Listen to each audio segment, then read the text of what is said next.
Hey, everybody. My name is Ryan Shear with Lebanon Now. I got a brief statement I want to read. We're going to get to Kyle and Dustin from De-Flock here in a second.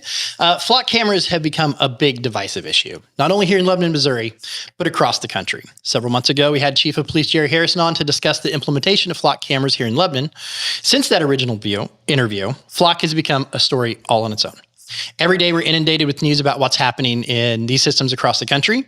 In some of the most recent national news, Flock Safety, which is the company or brand behind these cameras, has acknowledged problems with how the technology was rolled out and announced new transparency initiatives. The company has also announced to move from a 30-day default retention to a 7-day.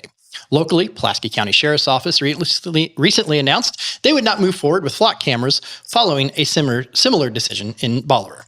Tomorrow, during Lebanon City Council work session, a new ordinance proposed by Chief Harrison regarding the city's issue of flock cameras will be discussed. That work session begins at 6 p.m. We had Chief Harrison on last week to discuss the cameras and the proposed ordinance and many of the concerns people have raised. You can find that full interview and our article about it on LebanonNow.com. But we also want to present the other side of the issue. So today with us are Kyle and Dustin from De-Flock Lebanon. Let me tell you why we chose De-Flock Lebanon, to represent the opposing side for a few reasons. Their website's pretty robust and contains a lot of information. Some of that information comes directly from the City of Lebanon's own transparency materials, along with links to articles and other information discussing flock cameras. Now, De-Flock Lebanon has a position on the issue. Their information is presented from that perspective, and we're not going to overlook that.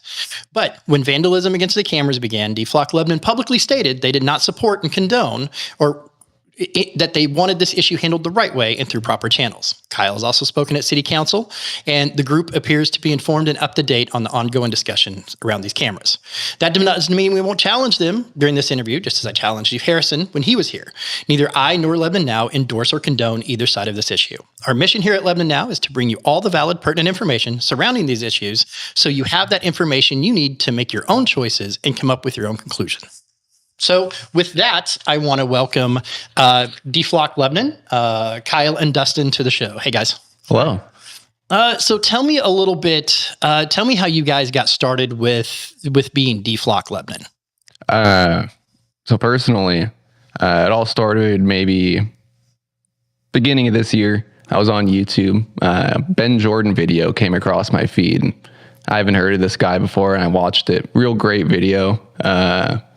I've heard of the flock cameras before, but that video really opened my eyes on, wow, this is a really insecure system, and wow, that's a lot of data being shared with a lot of people.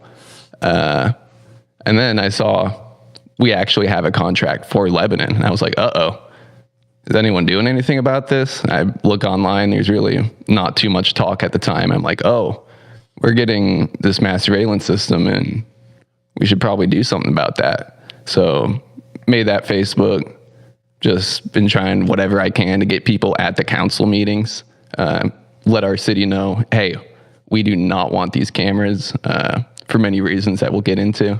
Yeah. About you? Well, honestly, for me, this journey didn't start until about 3 months ago, when I realized Lebanon had a contract with Flock and how much Flock really isn't secure. I'm sorry. Didn't realize how insecure the data was until I actually came across a video on TikTok. And now I don't just believe any TikTok video. That's not how that works. You can't just trust anything anymore with AI and everything in between. Mm-hmm.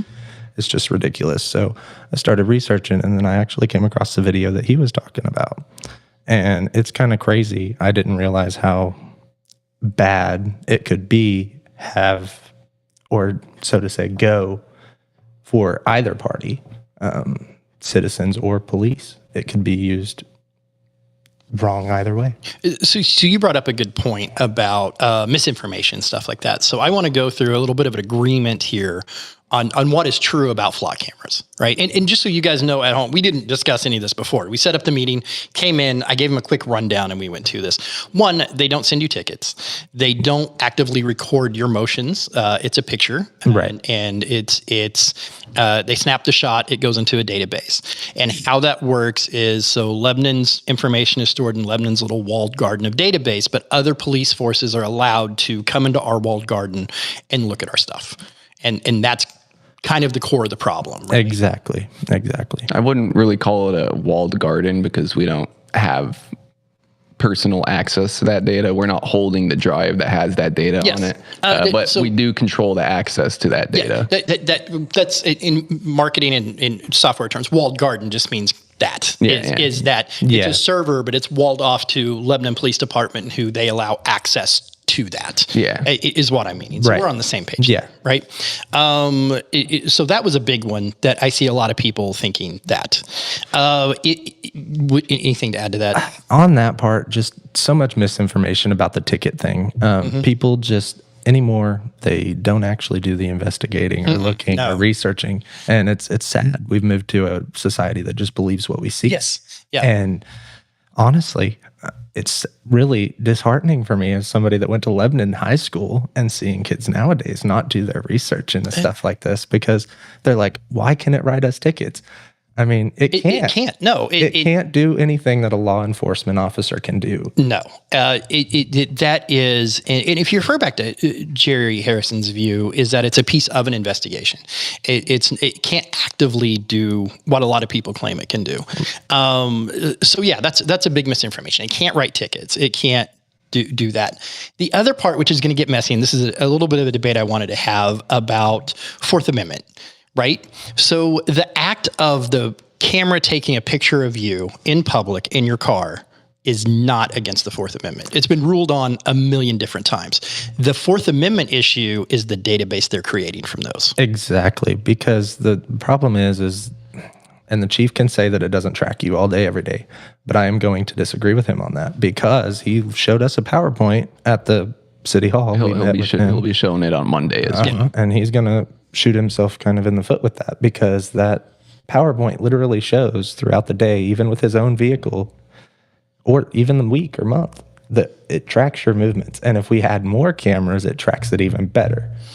But yes, it does. But one of the Fourth Amendment rulings, because I looked, and this is what you were talking about, doing an investigation, right? Mm-hmm. One of them, and I have the exact wording if it needs to come up, is that if the technology didn't add to what a person can do, it's not against there. So if you hung a police officer on that pole and he wrote down every license plate, the flock cameras aren't doing anything different than what that is. Fair. Right. And then if you had a police officer on every pole, they could compare notes at the end of the day and do that as well.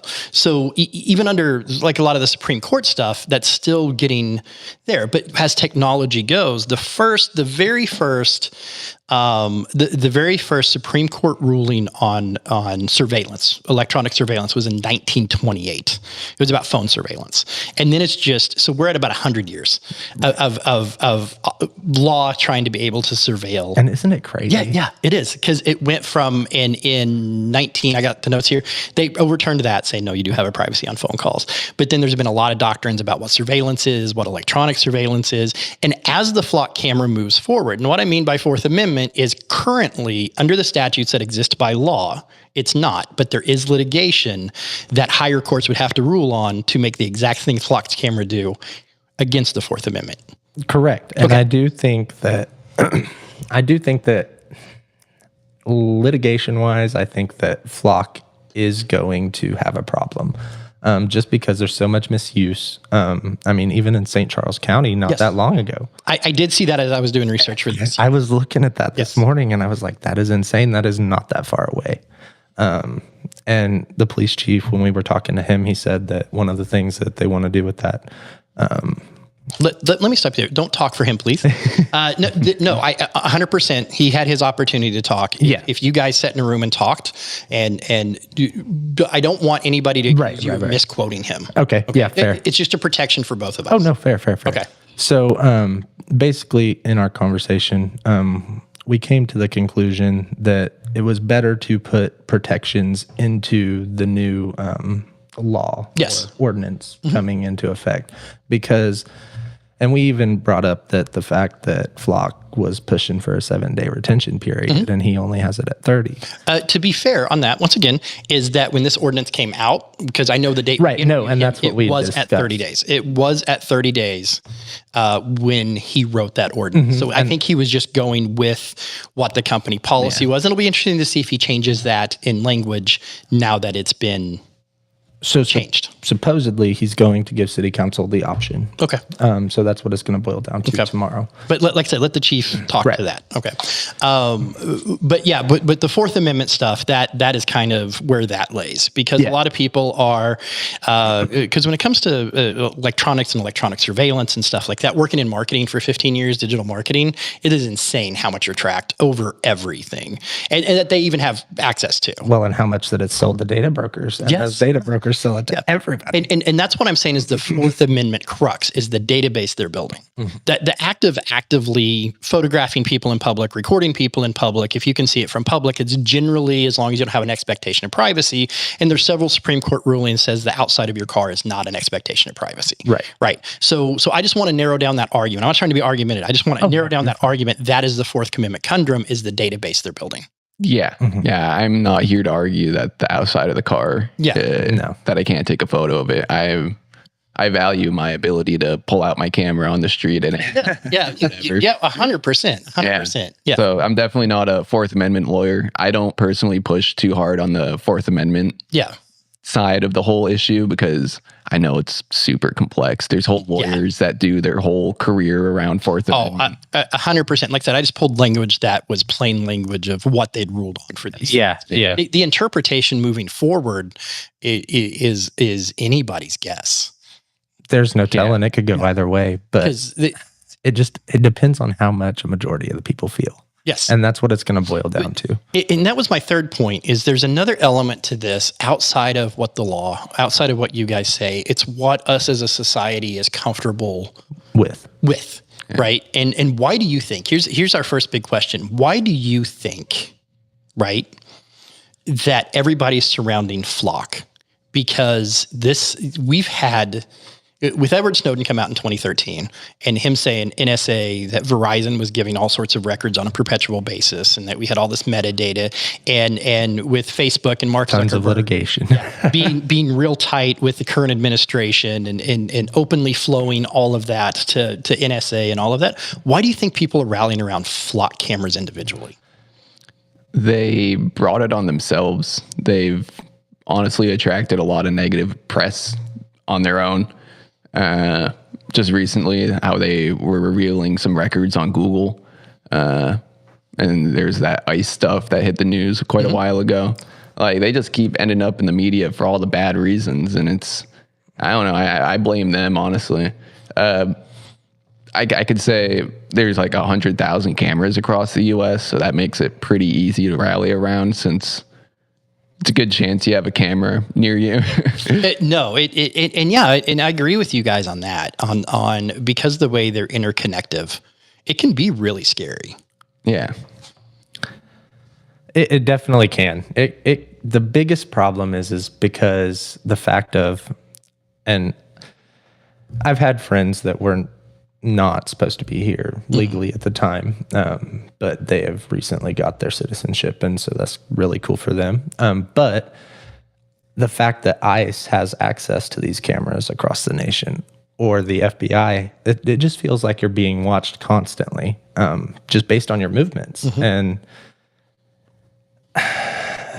you shouldn't be giving up privacy, or, because you do have privacy in your movements. Nobody should be able to just track your movements 100% of the time, 24/7.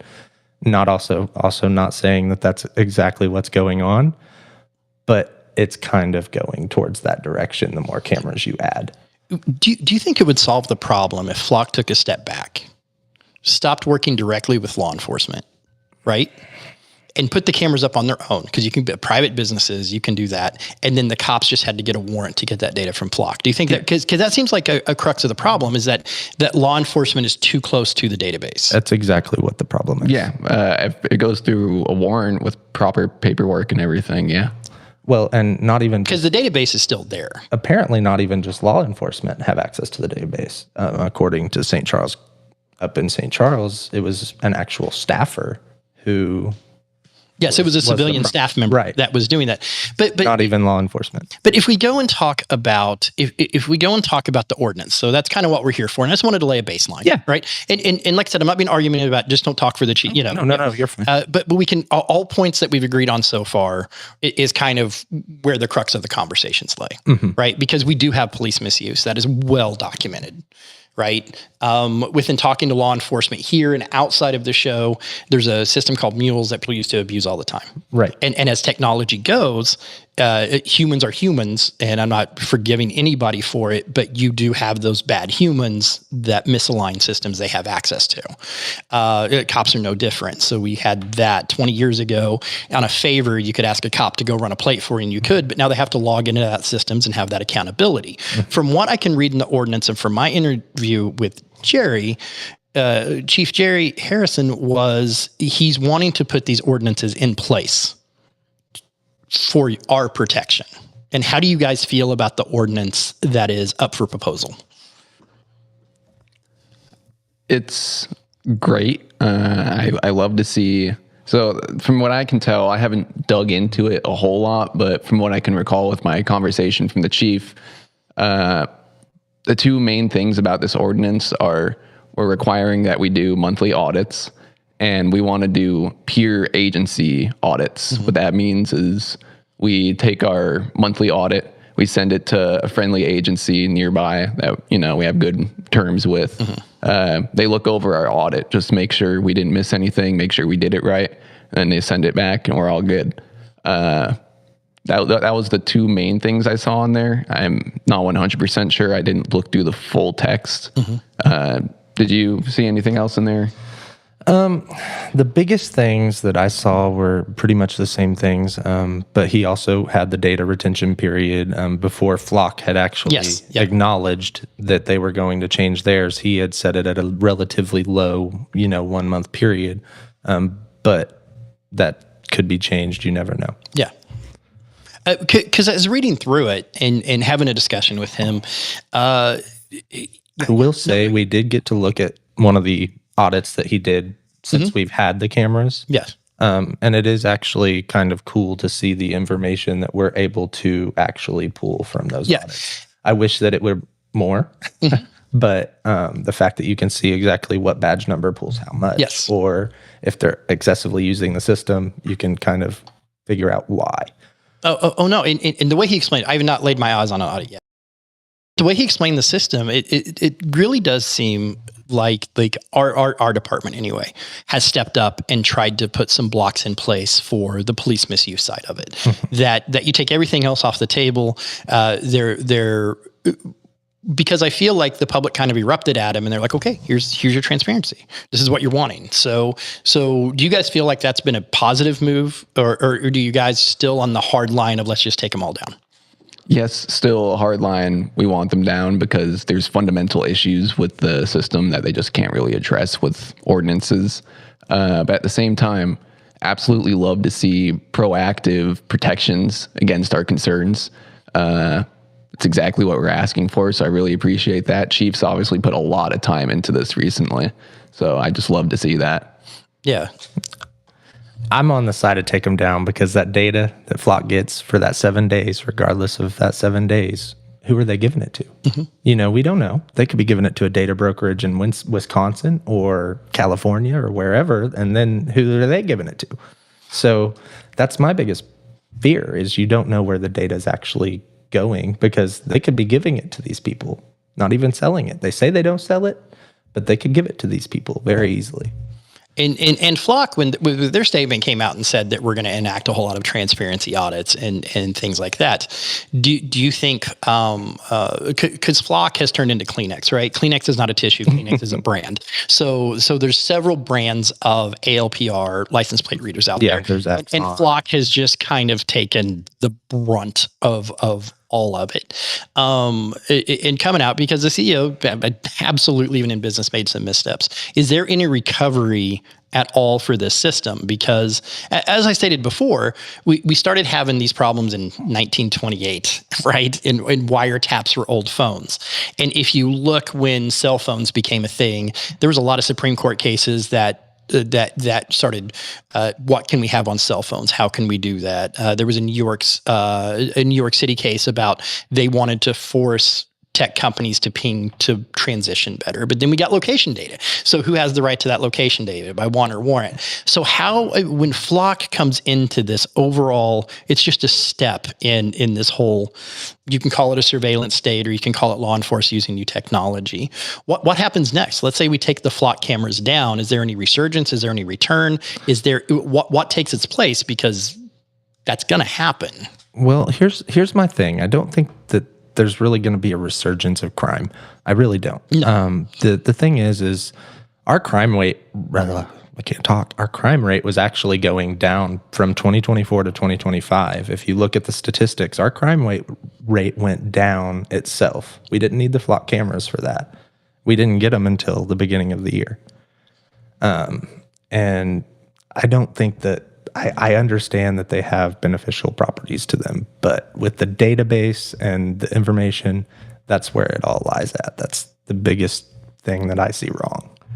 The fact that Jimmy from Florida can go into Lebanon and say, okay, well, he's been here, or search, a certain specific parameter of, say, who's been at gas stations in the past 2 miles, and it will pull that data for every single person that's went to that gas station. So how do you feel, and how would you respond to somebody, because you see this a lot, if it was my kid and I was missing, and my kid was missing, and the Flock could find them, because that has happened. There are a ton of cases where they have located missing and absconded people and kidnappers and all that. And that's part of that when I see the benefits of it, but at the same time, the benefits do not outweigh the rights that people have, so to say, of not being tracked in their movements and such on a database.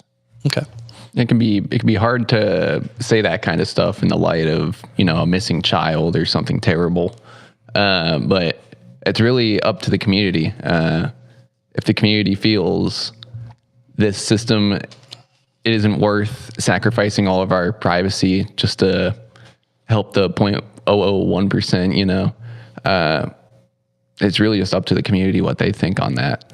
I do struggle with that point quite a bit, because I understand mass surveillance is going to help public safety. Duh. But at what point do we draw that line? There has to be a line somewhere, because otherwise we're going to 1984. We have to have a line.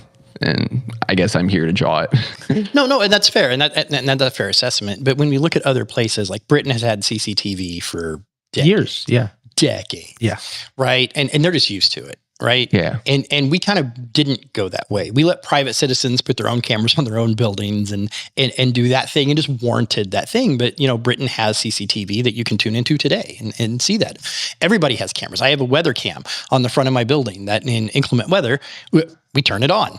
And back to the misinformation, I had a guy come on there the other day and goes, "Quit using your Flock camera." And I'm like, that's not what, it's not Flock. We pay for this privately. It's a thing, and that misinformation. So, we are masked and we're surveilled. So I do feel, and if you don't agree with me, feel free to find whatever. I do feel like the crux is the loss of faith through Flock itself and how they transmit the data.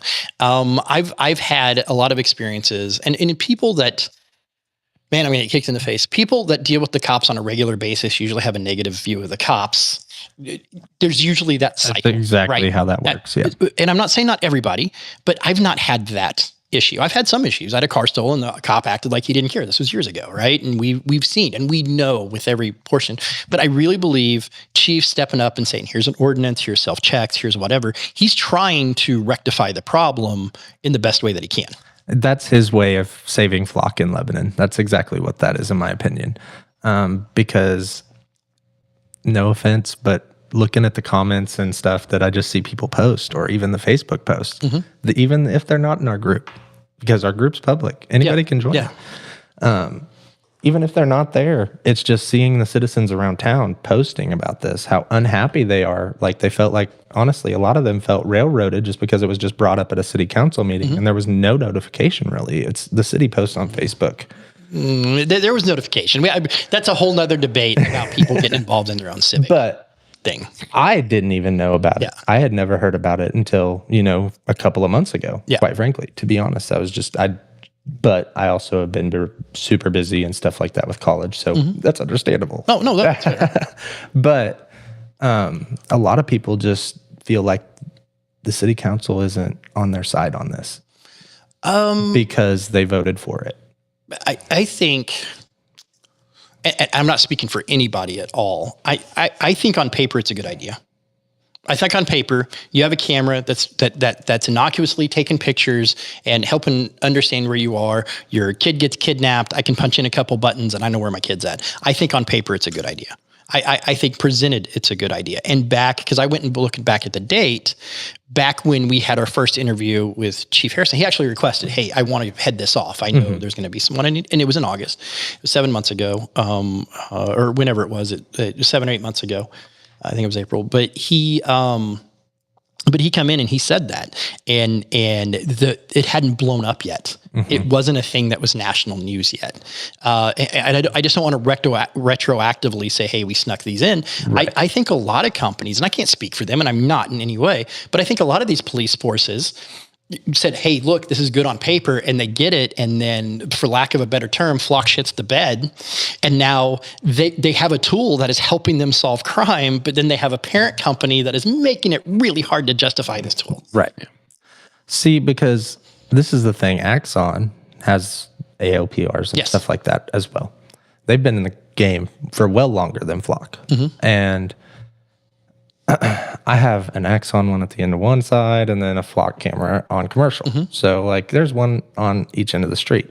I didn't have a problem with the Axon one because it was just all four directions. It was just seeing who was coming through. Yeah. Didn't have a problem with that whatsoever. But when we had all of these other cameras that I started noticing pop up around, and that was when I just really, really started to feel like I was just being watched all the time just to see what I was doing. And it's kind of annoying, to be honest. Yeah. We have 2 Axons, and then we've got a bunch of Genetechs. The Genetechs are being phased out from what I hear. They're obsolete. The Axons were included for free when the city upgraded some of their tasers and body cams. They got some. Yeah, because they're normally a taser company. Yeah, they're a vendor of all kind of police equipment. They got those LPRs for free as like a free bonus because I think they're trying to get competitive. Spent so much money. I would want to check with the city before we say, just to know exactly how they got. What I can say, I did check some paperwork on the Civic portal, and the LPRs were included for free. I can say that for sure. Okay. Yeah. That when it comes to the Axons and Genetechs, the Genetechs are pretty rudimentary. They're not super smart. They're not super wide shared and all that. The Axons are more similar to Flock. They're smarter, more database, more sharing. But Flock is like the number one. It's the Kleenex. And the reason it has so much power is because so many people are already using it. We've got 100,000, probably even more at this point. It's been a while since I checked, but 100,000 cameras across the U.S. Search all of them at once. Super powerful. And not only that, not to scare everybody at home, like I did my wife today. Flock also has a whole set of drones. Yes. That they're not necessarily ALPRs, but they do have that same technology in them. So while they are flying around the country doing whatever, and they can release these drones on a crime scene, on a search, on a whatever. And as they're doing it, they'll still do this, and they'll do the ALPR back to the database from whatever type of cameras. It's not a straight up but yeah, and we see that Flock is getting into that, and I guarantee you, if we have it on the civic level now, it's been a military thing for a long time. Oh yeah, if you can only imagine. I mean, the private sector, think about it, they're about 50 years behind the military. Yeah. The military has had this stuff for at least 50 years. But you also got to think about how the military uses it. They don't use it against their own people for whatever reason. They use it against, foreign whoever. Yes. Enemies of the state or whatever. Along with your Edward Snowden stuff. Yeah. Love that you quoted. Love that you did that. Because that's actually somebody that when I was a kid, didn't really realize what was going on at the time. And then we got into high school and I started to learn so much. Yeah, let me tell you something funny because I'm old, right? When that came out, I have been a technophile forever. I have always loved technology from the 80s to the 90s to now. Now I sound like a 5-hit station. But I've always loved it and I've always kept up on it. And it always, the first time they used cell phone data was in the late 80s, early 90s, somewhere in there. It was the first time they could pull cell phone data. So, I mean, it's been here forever, right? And when Snowden come out, man, I was glued to the TV and I was watching and I was like, oh, here goes our government. This is it. This is the thing that brings us down and we're done. And nobody cared. Like the biggest thing in that generation of that time is, don't get me wrong, that people cared. Don't get me wrong, but they didn't care enough to. They didn't understand the technology. They didn't. Yeah, it was so new. We can retroactively go back and see, like NSA said, they can just push a button and track all of your everything. Your cars have black boxes. They all have remote. What is that? OnStar. They all have this. We're being tracked 1,000,000 times a day by 1,000,000 things, and that's why I asked you the question: why flock cameras? Because that is such a small portion of how we're being tracked today. Because I feel like that's our first battle. Honestly, I feel like flock cameras are the first battle that we can actually have a chance to stand up and fight against. Because we didn't get a chance to fight against the black boxes that were actually, I think, forced from the Obama administration, because they had to put those in by 2017 in all vehicles, I believe. I didn't research that part. I'm pretty sure. But that was what I had heard, speculation. Yeah, no. So at that point, that to me was already when we started getting mass surveilled, is when they can track a certain vehicle to where they're at, or just pull the recording and see what they were doing at any time. That is not okay either. Yeah. So don't think that it's just flock cameras that De-Flock's going after. Eventually, we're going to try to get to other places, but flock is our main battle right now. That's where we've got to start, because if we don't start there, we can't get anywhere else. Oh, that's fair. Why flock first? And a lot of the things you mentioned, I have choice around what's tracking and stalking me. For example, my phone. I could not use my phone. I could uninstall Facebook. I could install a custom operating system. There's a lot of things I can do to mitigate for my own safety. Same with the car. I can drive an old beater car, or I can build my own car. Something crazy like that. Yeah. When it comes to the cameras, the only thing I can reasonably do is complain to the city. And in order to do that, I need the community's help. Because outside of that, the only other thing I can do is vandalize them, and I'm not going to do that. No. So that's why I'm here doing this.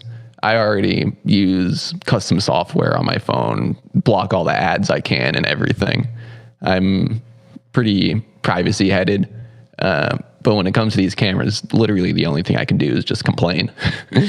And by the way, any of the kids that are like 18 and younger, do not vandalize the cameras. Please, for the love of God, do not. Let's just go with don't vandalize the camera. Period. Or the parks. Come on, people. They spend a lot of money on these parks. And for you to like go through and do that and make somebody else have to come and clean it. And if you don't understand, government's slow. The people are being hurt. The police department is putting ordinances. There's things at city council. They're right. That's why we're meeting with the police department to try and get this better. Yeah. Don't go cut them down. There'll be a solution. And one of my favorite things I ever heard, I think it's from The Art of War. It's the best compromise ever is when both people get up from the table and neither one is happy. And let me make this clear too. Yeah, you're not wrong. Yeah. But let me make this clear. There are a whole bunch of other charges where like you're technically defacing an electric pole, because that's actually an electric pole. So like you can get a whole slew of charges just for touching that electric pole. Yes. So do not do it. But yeah, and it may end up being a thing with flock. Like the government's going to government, and the people are going to people, and that may be the case. And this ordinance may be that neither person are happy, right? Mm-hmm. That now we have to have all this transparency and extra work for here, but we're checking that and we're doing that, or they take them down. Like as we see across Missouri and across other places, Bolivar, Pulaski County, St. Charles, that it's just not worth the headache anymore. But at the same time, when we look at systems evolving, those people that stick it out, those things evolve to have those protections and to do those things until the next problem arises, right? Until the next layer of technology, and then we have to go reinforce all those things again. Right. And I don't know if you've ever heard of Wired or not, but there was a article that came out, I think yesterday or the day before, about specifically some stuff that they got from Flock's code. Like there's a new program that's supposedly coming out called Night Watch. It's what it's designated right now. But that is a whole nother database that keeps the data for longer than 7 days and that's what my fears are, is I think they're moving in the wrong direction as a company. And that's why I don't think that they should be used specifically. Honestly, in my opinion, Axon, I have it down my road, but they also have to search the terms exactly what they're looking for to figure it out. Like they have to search my specific license plate to pull it. But I think as we wrap up here, as I see the time here, that we can agree that Flock's a mess. Oh, yeah. Right? Yeah. Right? And that there are certain benefits for there are. Yeah. There 100%. But then we have recorded misuse. So how do you fix that when you put the genie back in the bottle? How is Flock itself doing the data? On the other side, don't go cutting things down. You'll get lots of time for a silly protest when the perfect channels are to do this. We do see the city and the police department stepping up, trying to add transparency to things, right? And then we see everybody online, and I don't know why everybody online is always so nice and humble and lovely, but it seems like everybody wants to pick a side. I think, and I am going to talk about the chief a little bit. He says, I think people get the misrepresentation that we're not on the same side, that we're all the same community, and he's trying to figure out how to make the community safer, but how to make people okay with it. We don't always have to pick sides. We can sit down and talk about flock cameras like reasonable human beings. We can have more than one feeling and opinion about it. We can say, hey, they're safe, but I don't want to give up that privacy. You don't have to go and punch everybody in the face that disagrees with you. Right. Right. And that's why I'm so glad you guys came here and sat down. Oh, yeah. And I just wanted, and I hope you guys don't feel any sort of way. Oh, but no. But I'm going to give you guys a little bit of the last word here. Whichever one of you want to start, uninterrupted, whatever, to whatever you want to say to the public at home. We've had quite a few people watching. Producer Sarah's over there nodding her head.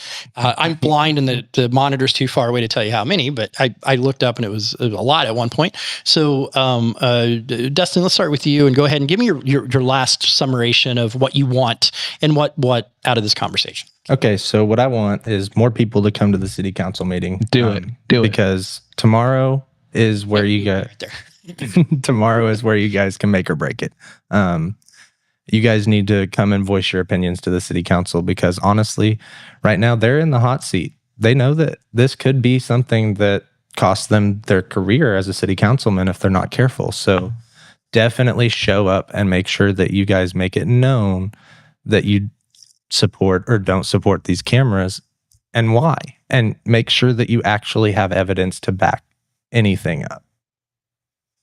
We've got our website, lebanon-deflock.org. We've got a sources page, tons of information on there, tons of local articles. Take action page has a little countdown for the next city council meeting. You click that. There's a mail to links. You just click these little links and it sends it to your email app with a whole template. You just add your name and whatever, or you can write your own. I highly recommend writing your own. You can send emails to your council members. You can call them. Got all their contact info on there. Definitely check out that website. If you're on Facebook already, go check out our Facebook. Links on that website, or just type in Lebanon De-Flock. You'll find it. Absolutely. Come to that council meeting next Monday. Tomorrow. Oh, tomorrow. Yeah, tomorrow. Sunday. Wow. Tomorrow, yeah. Sunday. You guys got me in here on a Sunday. Yeah. Yeah, tomorrow at 6, guys, at 6. Yes. All right. So, gentlemen, thank you once again for coming in and having this debate. And we didn't throw chairs at each other. We didn't fight each other. We didn't call each other dirty names. Once again, I'm pretty split on the issue. I think every community kind of has to decide for themselves. One thing I want to absolutely respect you guys for is you've done nothing but promote civic duty, to go talk to city council, to make your voices heard, and put out a good argument for it. Thank you for coming here and help me spread that information and help me clear up a little bit of the misinformation. I just don't know anymore. It's so look, sad. Here's the goal of Lebanon Now, and I can state it many, many different ways. I don't care if you're mad. I just want you to know why you're mad. Like we get on the internet and people are so mad about things they shouldn't be mad about, or they misunderstand it, or they watched a headline, or they did a thing and then they're really, really mad about it. And that's why when I was doing the deep dive on Flock, I was reading Supreme Court cases, and I'm not a lawyer either, right? I want plain language and stuff. I do have lawyer friends which I approached and talked to or whatever, and it's a mess there. The video public, that's well established. You don't have any rights. You don't have any right to privacy in public. Not any rights. You don't have any rights to privacy in public. Now, if you're talking on a phone call and there's privacy expected there, you have that right. But just being there and seen, you don't. Walking on the sidewalk, you don't. On the sidewalk, doing all that. That's great. We all film in public. We'd be totally hosed if we lived in a society we couldn't do that, right? Exactly. But what happens with it? Where does it encroach upon those rights? And that's going through litigation right now. Our police has stepped up and said, here's some transparency. We think it's a good tool. So I mean, they're working on it. So when you're mad, be mad about why you should be mad. I don't want to be surveilled. I think it's a Fourth Amendment thing. I think it's a violation of my rights. And then go be heard by the people in power that can make those changes. Exactly. Because everybody wants to say, well, I'm not going to go because they're not going to do anything. Then you get in this perpetual cycle of nobody goes and nobody does anything. And nobody goes. You're seeing people show up for data centers, slot cameras, and you're watching governments. And that is when people start thinking that it's all one family or two families controlling the town. Right. And guys, that's not how it is. No. You guys have to show up. If you don't show up, they don't know. Yes. You know? And I have been privy to people come and they talk at council and the councilman write that down, and I followed up on news stories that didn't become news stories that councilmen have went there and talked to them and done those things. Maybe it's in your approach. Maybe it's in how we're doing things or whatever, but show up. Civic duty says show up and complain. Right? It's what it's there for. It doesn't say cut down cameras. It doesn't say scream at the sky like an old man telling kids to get off your yard on Facebook. It says go to the city council and go to your civics and be civically active and voice your opinion. And you guys have done an amazing job of that. And thank you. Yeah. Thank you. Thank you for having us. Really, honestly, it was a privilege. All right. Hey, everybody. Thank you so much for joining us on this special Sunday edition of whatever this show's called. And I hope to see you guys. City Council, they have a private meeting at 5:30. Not private, closed session. It makes it sound so tawdry when I say private meeting, closed session. And at 6 o'clock, there's a work session that is about Flock and YMCA. And then the meeting kicks off at 6:30 for regular City Council. We will be broadcasting here on Lebanon Now, so you can watch and watch with that. We're going to work this up in an article, get that out there too. Replays are going to be on Facebook and YouTube. If you have any questions whatsoever, feel free to email us and go check out LebanonMoNow.com. And what was the De-Flock site? Lebanon-deflock.org. Okay.